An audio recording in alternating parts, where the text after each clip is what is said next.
tá na hora. Já vamos, minha filha, mas deixa eu ler um poeminha para você, pequenininho aqui, para você guardar no coração, e você vai observar que em todas as etapas da vida, você poderá lembrar que coisas boas e ruins acontecem com a gente, e nós devemos descartar as ruins e guardar as boas. O Drummond disse assim, num poema por nome de Memória. Olha só que bonito, minha filha. Amar o perdido deixa confundido este coração. Nada pode o ouvido contra o sem sentido apelo do não. As coisas tangíveis tornam-se insensíveis à palma da mão. Preste atenção agora, minha filha, nessa última estrofe tão pequena e tão linda.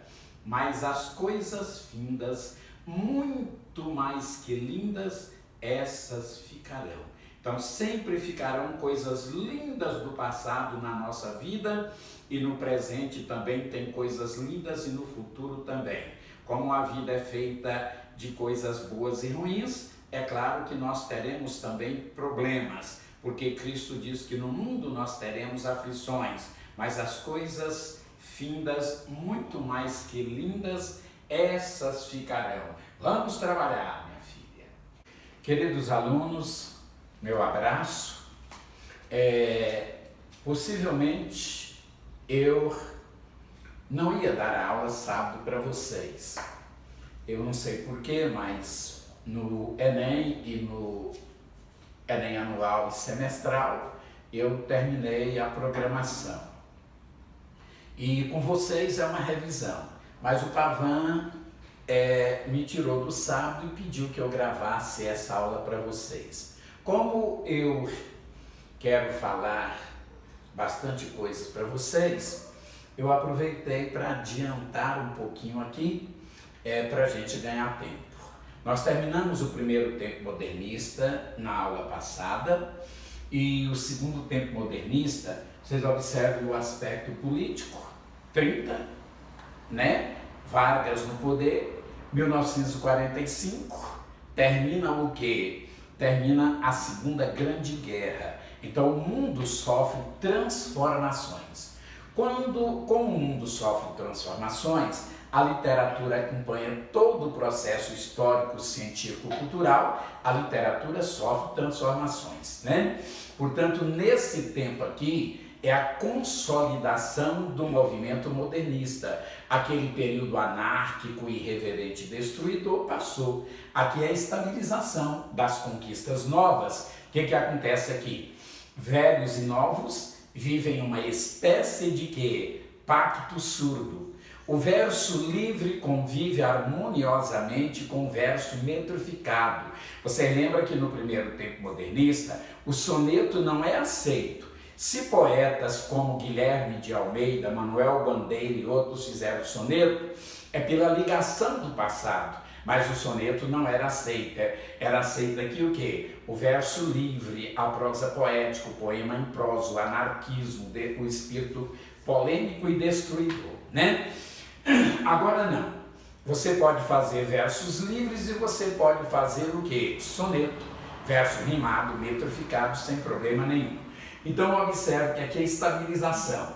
Aqui você tem a preocupação religiosa e filosófica na poesia, e a poesia em três direções. A poesia social e ideológica com Carlos Drummond de Andrade. Só ele? Não. Mas ele é o mais forte nessa linha de pensamento. A poesia espiritual ou espiritualista com a Cecília Meirelles, Jorge de Lima e outros. Principalmente esses dois, mas você vai encontrar outros poetas nessa linha. E a poesia surreal, com Murilo Mendes, também não é só ele, quer ver? Preste atenção. O próprio Carlos Drummond de Andrade fez poema surreal, tudo bem? Então nós tivemos a poesia em três direções. Vocês observaram que a temática ampliou, não é verdade? Ela é bem ampla. E nós vamos ter também o que há de melhor na prosa brasileira, que é a prosa neorrealista, neonaturalista. Eu gostaria que vocês pensassem em uma coisa. Determinada escola literária foi muito importante. A escola romântica, a escola realista naturalista. você pode observar que sempre nós vamos encontrar traços característicos dessas escolas em outras escolas. Tudo bem, meus filhos? Então, olha só, aqui surge o quê? A moderna ficção regional social nordestina. Falando sobre o quê, meus filhos? Falando sobre a seca, o cangaço, o misticismo, a exploração do homem pelo homem, a queda do patriarcalismo, né? Então vai falar sobre isso aí numa atitude o quê? Numa atitude neorrealista e às vezes bichificando o homem, como vocês devem ter estudado com o professor Marcelo lá em Vidas Secas, né? Fabiano, você é um bicho. Então isso é zoomorfização, característica do naturalismo, né? Ainda vocês viram que a análise psicológica profunda em São Bernardo, que é o que, meus filhos? Que é a atitude realista do Graciliano Ramos, né? E vocês viram também em José Lins do Rego, em Jorge Amado, né? Às vezes a subjetividade, te lembrando também a escola romântica, né? Muito bem, nós vamos falar sobre 3 poetas, né? Possivelmente, se eu tivesse tempo, falaria sobre 6 ou 7 prosadores, mas eu não terei esse tempo, né? Carlos Drummond de Andrade, o mais famoso poeta brasileiro. Nenhum outro poeta ganhou a projeção que o Carlos Drummond de Andrade conseguiu, né? Só para vocês terem uma ideia, ele é considerado os 3 melhores poetas de língua portuguesa. De língua portuguesa, não é da literatura brasileira, não.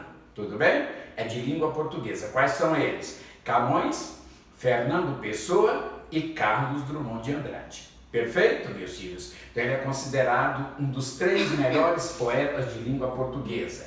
É o primeiro poeta que se afirmou depois das estreias modernistas. Quando aconteceu as estreias modernistas? Em 1922. Quando Carlos Drummond de Andrade surge, em 1930, ele publica o seu primeiro livro, que é esse livro aqui, ó, Alguma Poesia. Esse é o seu primeiro livro. Agora eu quero que você preste atenção, toda a atenção que você puder, para o seguinte detalhe. Antes do Drummond publicar esse livro, ele era desconhecido?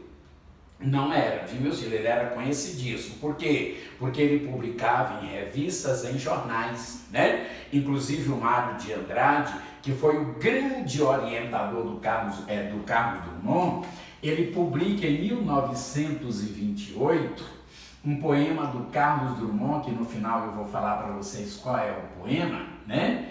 Ele publica na revista da Antropofagia em São Paulo, em 1928, né? Aproveitando esta data, deixa eu te dizer outra coisa.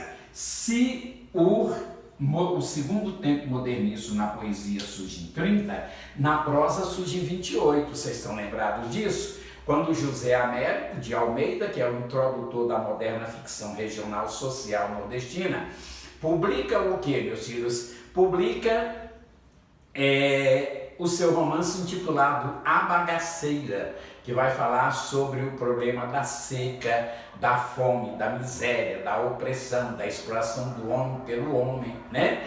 Então, na prosa, o grupo de 30 surge em 28, na poesia surge em 30, quando Carlos Drummond de Andrade publica esse livro. O poema, me parece, mais famoso desse livro é o poema de 7 faces. Todos vocês lembram por que poema de 7 faces, meus filhos, ou não? Lembram, né? Poema de 7 faces, porque é um poema de 7 estrofes. E o que acontece? Cada uma delas é uma fase independente da outra. Você pode ler qualquer uma das 7 estrofes, você pode ler a última, que você entenderá.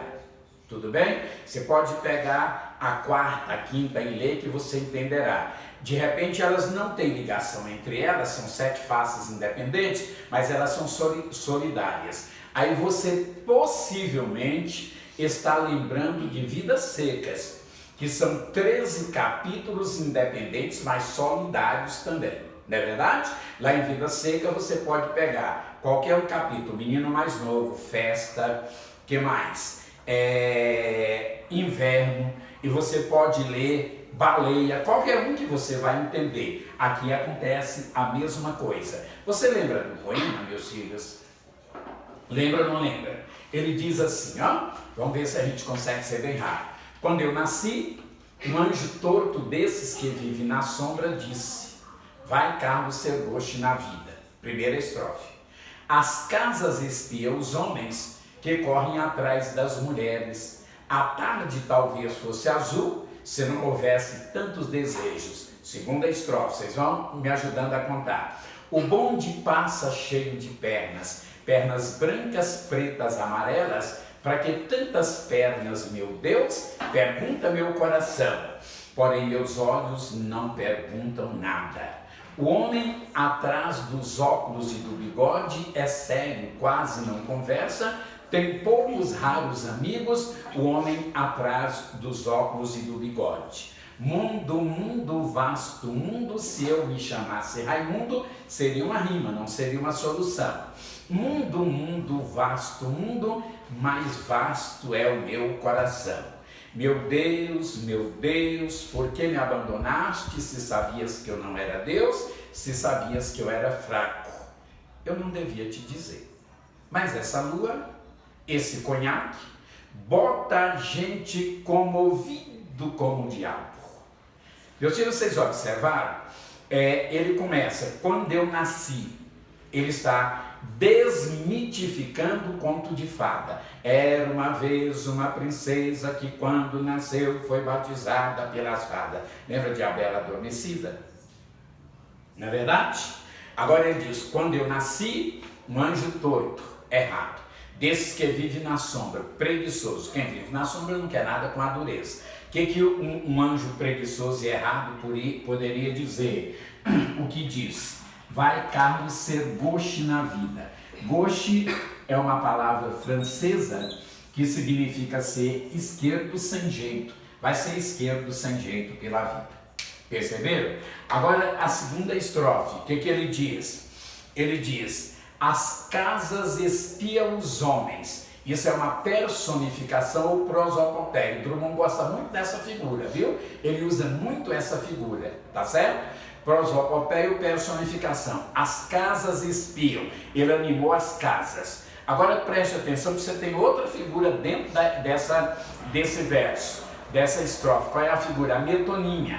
As casas espiam. Não, as pessoas dentro das casas espiam. Perfeito, meus filhos? Então, as pessoas pelas casas, metonímia. As casas espiando, animando aquilo que é inanimado, personificação. Claro para vocês? As casas espiam os homens que correm atrás das mulheres. A tarde talvez fosse azul, se não houvesse tantos desejos. Então, observe. Homens e mulheres modernos estão sempre correndo atrás de algo. Não tem tempo para quê, meus filhos? Para olhar o azul da tarde e a beleza da natureza. Agora, olha que coisa fantástica. O bonde passa cheio de pernas. Pernas brancas, pretas, amarelas. Para que tantas pernas, meu Deus? Pergunta meu coração, porém meus olhos não perguntam nada. Então, olha só. Ele falou sobre a formação da nossa raça, sobre a nossa etnia. Vocês perceberam? Pernas brancas, pretas, amarelas, né? Então, a formação da nossa raça, né? Agora, existe uma linguagem cinematográfica para que tantas pernas... Aliás, deixa eu te dizer uma coisa. Me parece que o Drummond tinha fixação em pernas, né? Ele fala constantemente em pernas, né? Meus olhos espiam, em outro poema, claro. Meus olhos espiam as pernas que passam, né?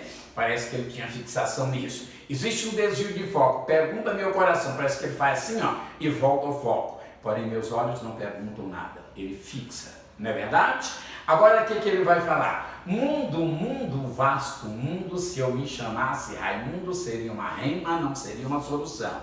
Mundo, mundo, vasto mundo, mais vasto é o meu coração. Olha só, Eu posso rimar a palavra mundo com a palavra Raimundo. Eu posso ter o coração vasto, mas solução para o mundo eu não tenho.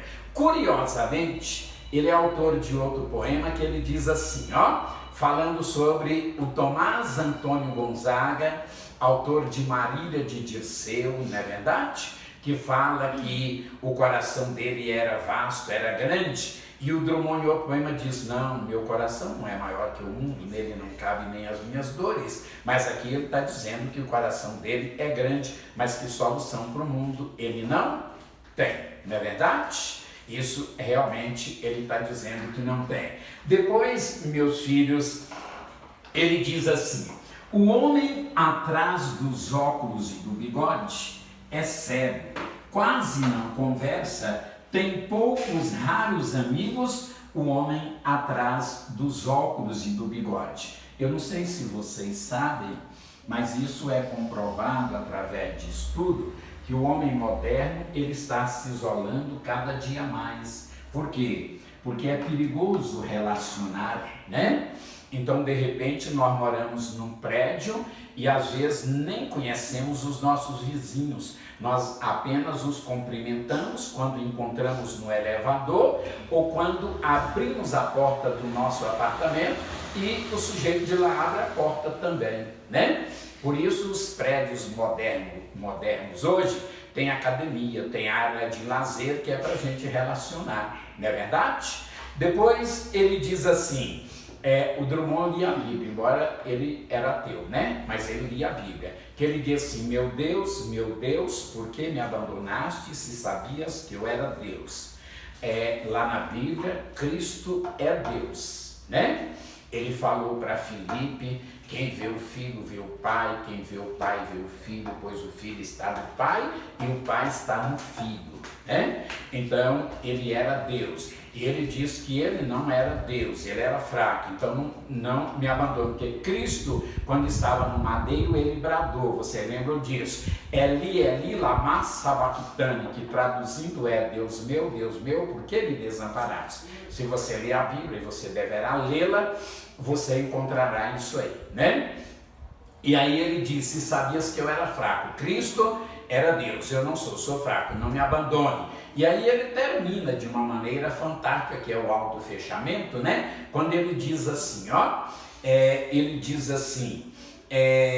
eu não devia te dizer, mas essa lua te lembra a escola romântica, o sonho, a boemia, não é verdade? Embora hoje, quando fala em lua, a gente já lembra do homem que foi a lua, não é verdade?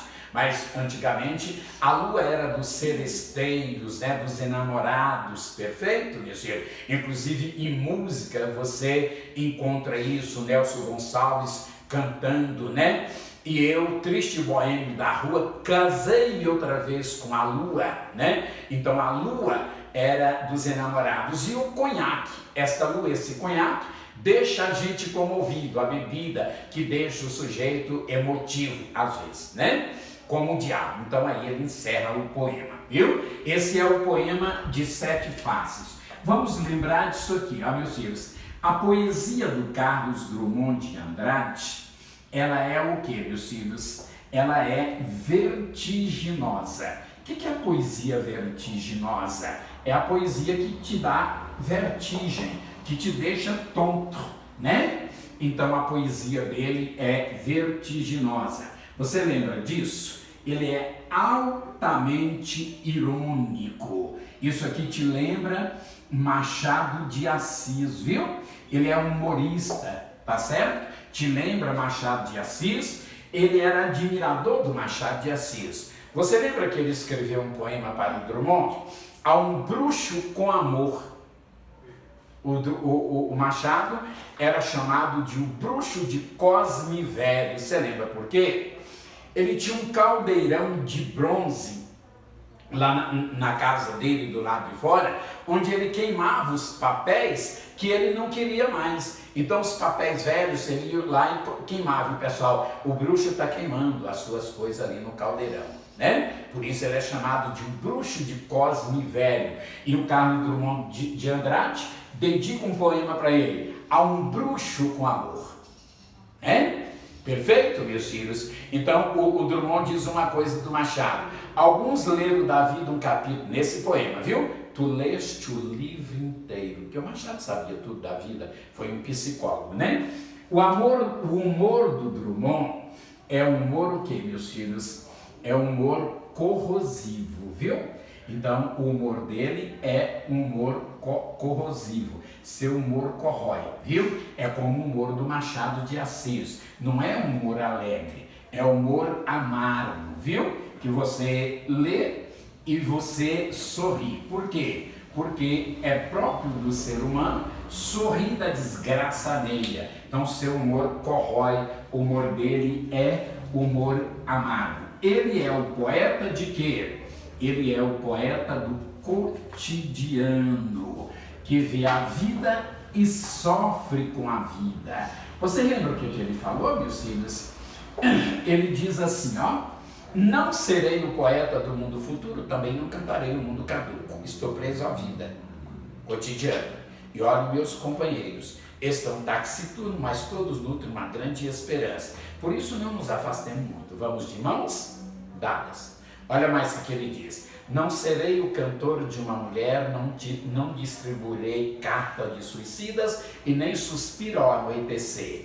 O meu tempo é o tempo presente, a vida presente, o homem presente. Então ele é o poeta do cotidiano, que espiando, que vê a vida e sofre com a vida, né?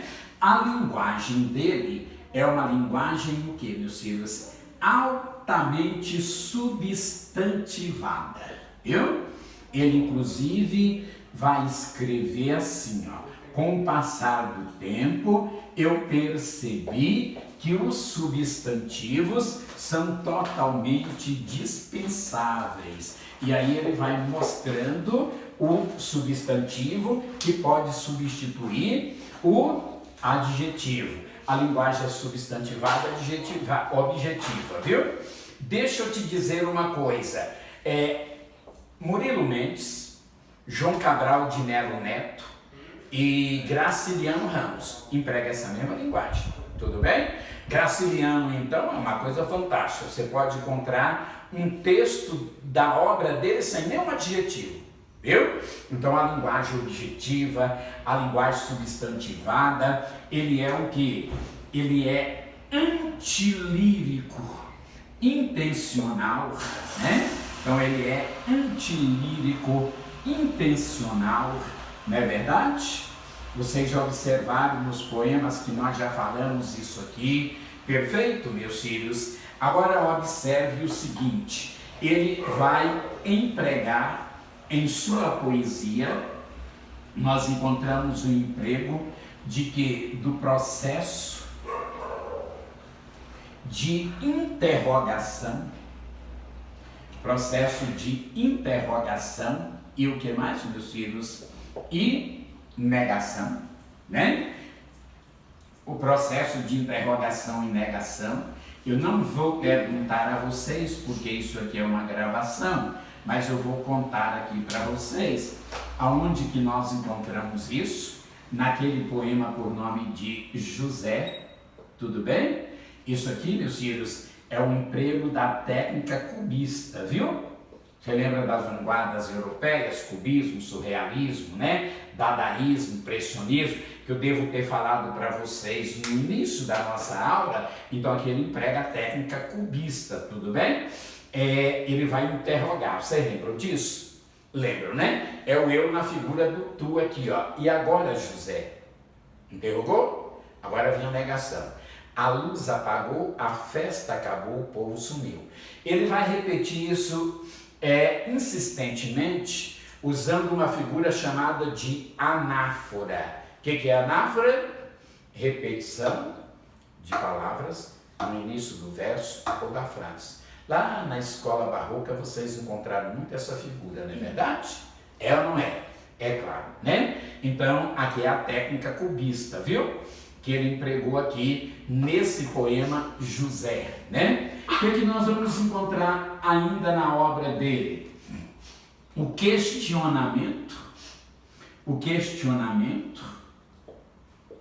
de que, meus filhos? Da própria poesia, né? Então, questionamento da própria poesia. Isso é chamado de quê, meus filhos? Vocês estão lembrados? Estão, né? Isso é chamado de metapoesia, viu? É o uso de quê? Da metalinguagem, né? Então isso é chamado de metapoesia, viu? Tudo bem? Então você encontra essa técnica aqui nele. Você vai encontrar isso nele, no João Cabral de Melo Neto, não é verdade? Não faça versos sobre acontecimento. Não há criação e nem morte perante a poesia.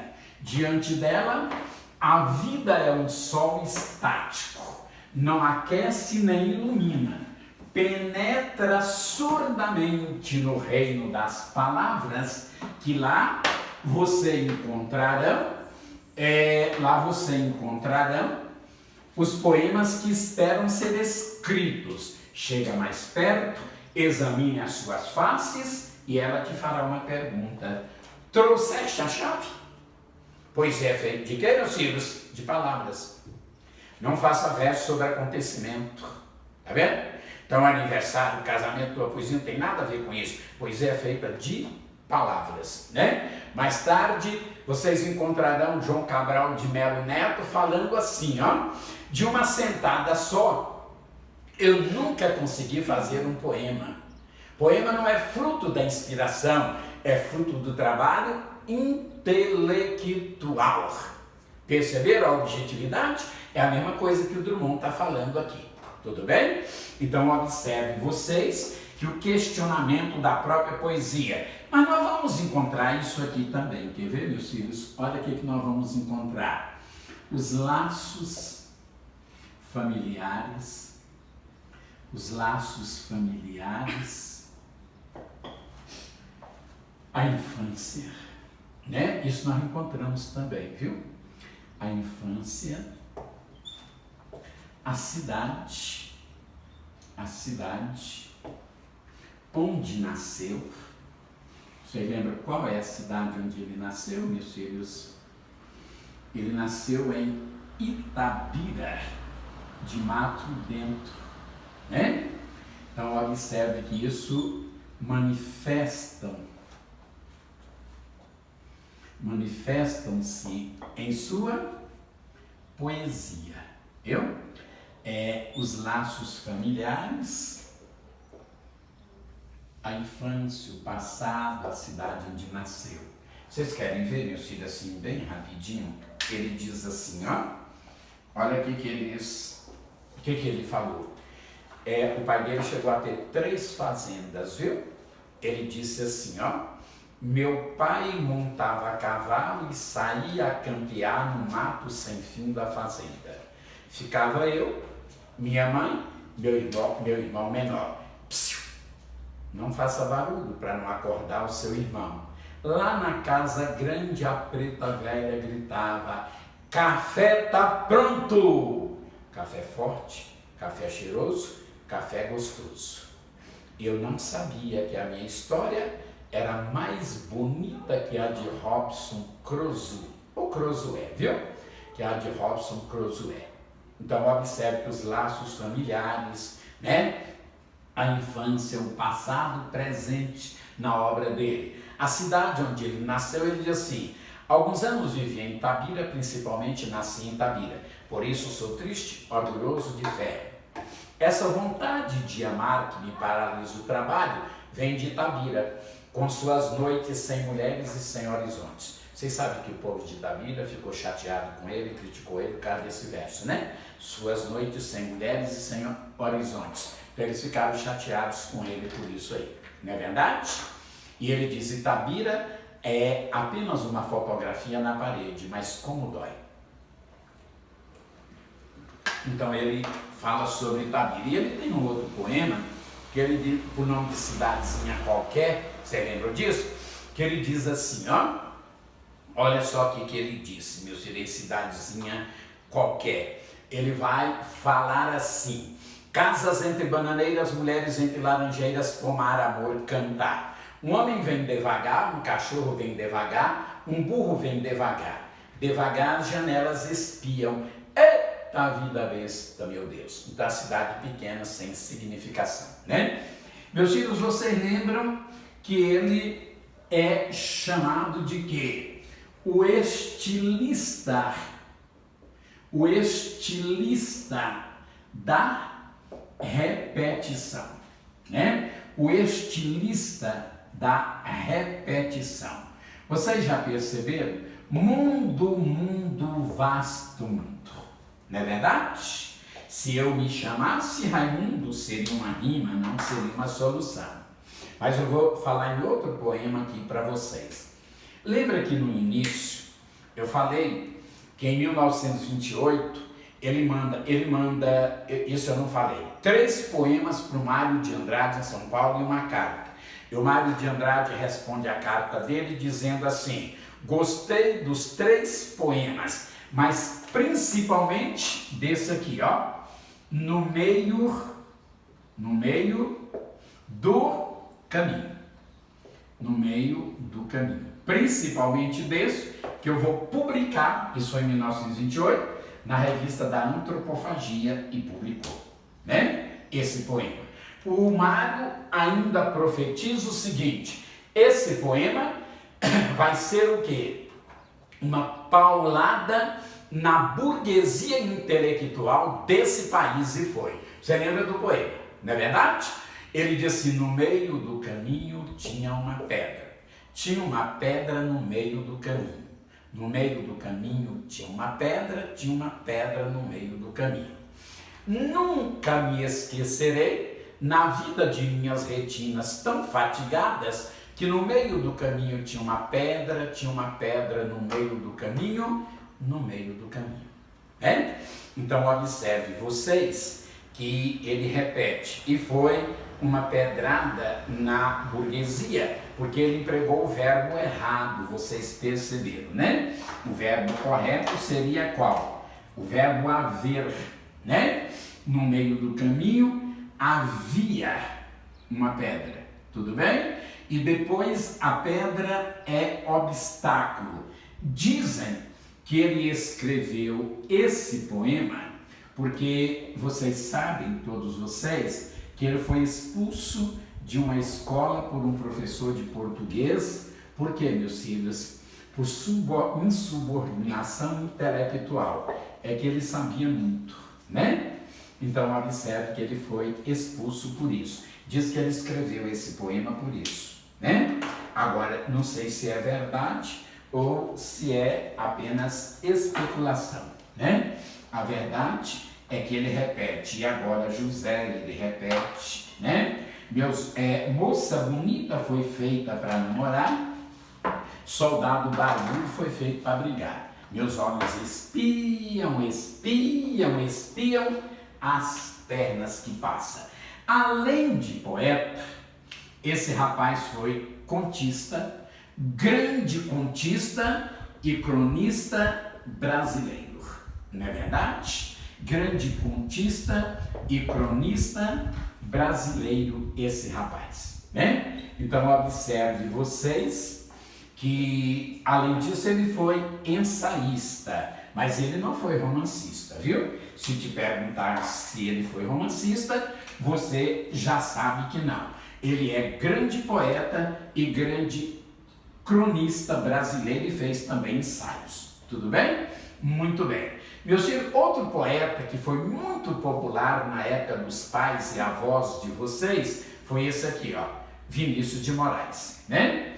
O Vinícius de Moraes tem uma primeira fase ligada ao catolicismo, viu? Às vezes é difícil a pessoa aceitar isso. Vinícius ligado ao catolicismo, sim. Ele estudou no Colégio São Bento, no Rio de Janeiro, escola católica tradicional do Rio até hoje, né? Então, ligado. Aqui o que acontece? Aqui nós encontramos, ele apresenta o quê? A angústia existencial, né? A angústia existencial, a dúvida. Por que angústia existencial? Porque aqui está a preocupação com a ascese religiosa e também, meus filhos, o que?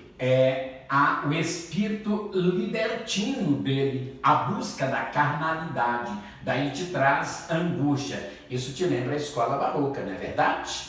É ou não é? Então você tem o quê? A angústia, você tem a dúvida, neo-barroca.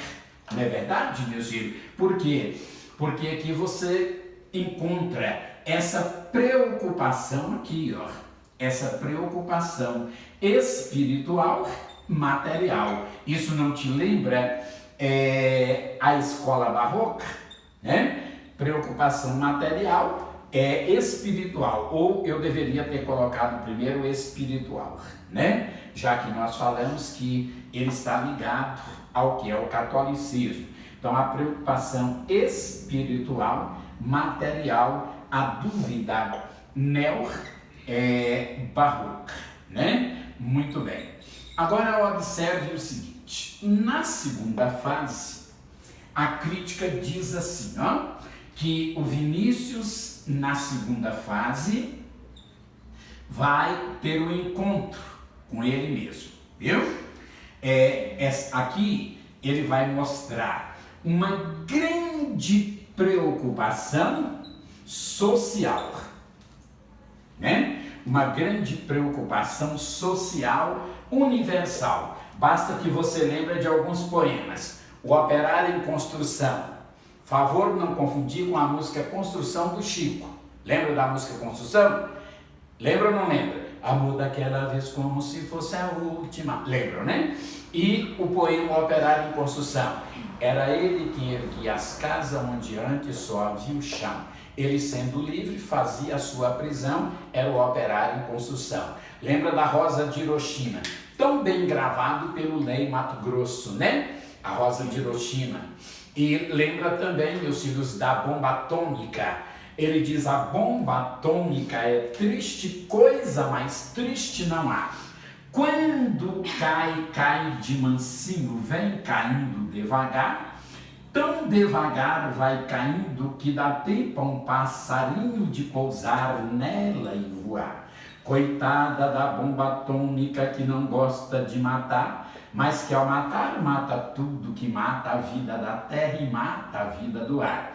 Então ele apresenta uma grande ternura humana, a preocupação social, o sofrimento com a violência, com a guerra, com o desamor, com toda a problemática da época e que de lá para cá só fez o que, meus filhos? Aumentar, né? De lá para cá só fez aumentar. Vocês sabem que esse rapaz, ele é o poeta lírico, né? Ele é o poeta lírico, por quê, meus filhos? Por excelência, né? Então, poeta lírico por excelência, para a intimidade dos afetos e para a vivência erótica, não é verdade? Por quê? Porque você encontra na obra dele o quê? A sensualidade, né? Você encontra na obra dele a sensualidade, você encontra o erotismo. Amo-te tanto, meu amor, não cantes o humano coração com mais verdade. Amo-te como amiga e como amante numa sempre diversa realidade. Amo-te como um bicho simplesmente, de um amor sem mistério, sem virtude, com um desejo maciço e permanente. E de amar-te muito e a miúde, é que em teu corpo, de repente, hei de morrer de amor mais do que pude, né? Amar como um bicho, morrer no corpo, eu te mostro o sensualismo, o erotismo, né? Meus filhos, o Vinícius, vocês sabem o que ele fez? Ele perseguiu o ideal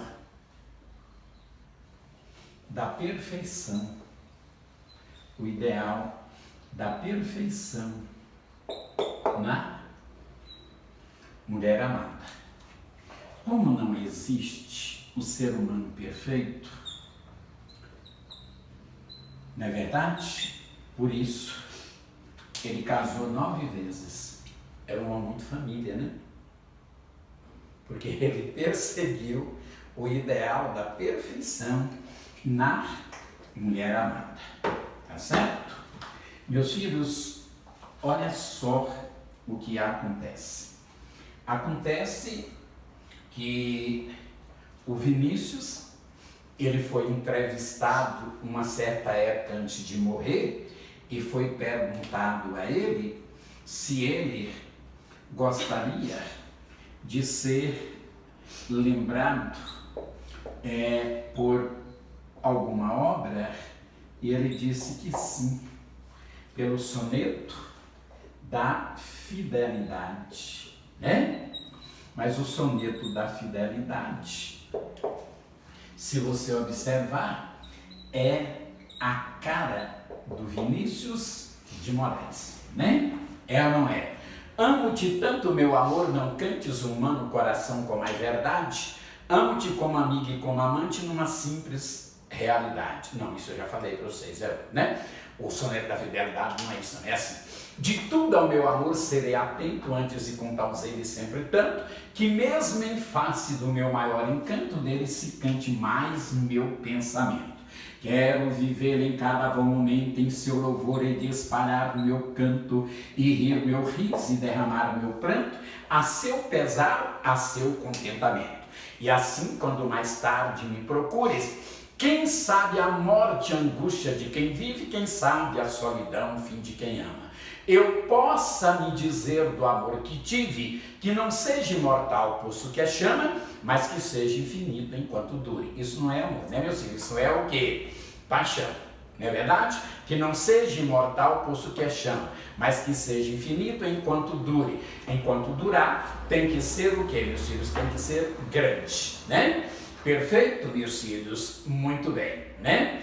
Meus filhos, depois desse rapaz aqui, nós temos a Cecília Meirelles, mas aí vai ficar muito grande a aula, porque minha neta disse que fez uma introdução aí antes da aula, e depois eu vou ver o que ela fez, né? Então fica muito grande. Você lembra da Cecília Meirelles? Lembra, né? Simples, sensível, suave, nostálgica. Tudo bem? O que mais? Ela sofre influência do Alfonso de Guimarães, por isso ela é espiritualista. Essa menina esteve ligada ao grupo da revista Festa, viu, meus filhos? Então ela esteve ligada ao grupo da revista Festa. Essa revista é uma revista criada por um sujeito por nome de Tasso da Silveira. A característica dessa revista é a espiritualidade, tudo bem? Então olha só, meus filhos, ela é simples, suave, sensível, espiritualista, neossimbolista, né? Espiritualista, ligada ao grupo da revista Festa. O que acontece? Ela usa como tema lá a infância, a morte. Você lembra o que ela fala da morte? Ela diz que conviveu com a morte desde antes de nascer. 3 meses antes dela nascer, o pai dela morre. 3 anos depois que ela nasce, a mãe dela morre. Ela vai ser criada pelos avós, ela cresce sozinha. Por isso, meu filho, você vai encontrar na obra dessa menina algo marcante, que é isso aqui, ó, a solidão, tudo bem? Que mais, meu filho? A música, que mais, meu filho? O oceano, isso aqui, e o espaço também, mas isso aqui é marcante na obra dela. O mar, a música, a solidão, o oceano, né? O vago, viu? O vago, indefinido, isso aqui é marcante, mas o vago, a amplidão, não é verdade? Isso é marcante na obra dela. Ela cresce, os avós morrem, ela casa e o marido suicida. Ela convive com a morte. A morte que assusta tantas outras pessoas, a mim não causa problema nenhum, porque eu sempre convivi com a morte. Não é verdade? Então o que acontece? Encontra a suavidade na obra dela, a música. Eu canto porque o instante existe, a minha vida está completa, não sou alegre nem sou triste, sou poeta. Irmão das coisas fugidias, não sinto gozo nem tormento, atravesso noites e dias no vento. Se me edifico ou me desfaço, se desmorono ou permaneço, não sei. Não sei se fico ou passo. Sei que canto e a canção é tudo. Tem sangue eterno e asa ritmada. E um dia sei que estarei mudo, mais nada. Vocês perceberam que nesse poema ela vai falar sobre isso aqui, ó, que a vida é fugaz, sobre a fugacidade da vida, a transitoriedade da vida, né? Nesse poema, no poema Retrato, que vocês poderão guardar as fotografias que vocês têm hoje, para que vocês mais tarde observem essas fotografias. E aí, meus filhos, vocês poderão falar igual ela. Eu não tinha esse rosto de hoje, assim frio, assim triste, assim magro. Eu não tinha o coração vazio e nem os lábios amargos. Eu não dei por esta mudança tão simples, tão certa, tão fácil. Em que espelho ficou perdida a minha face?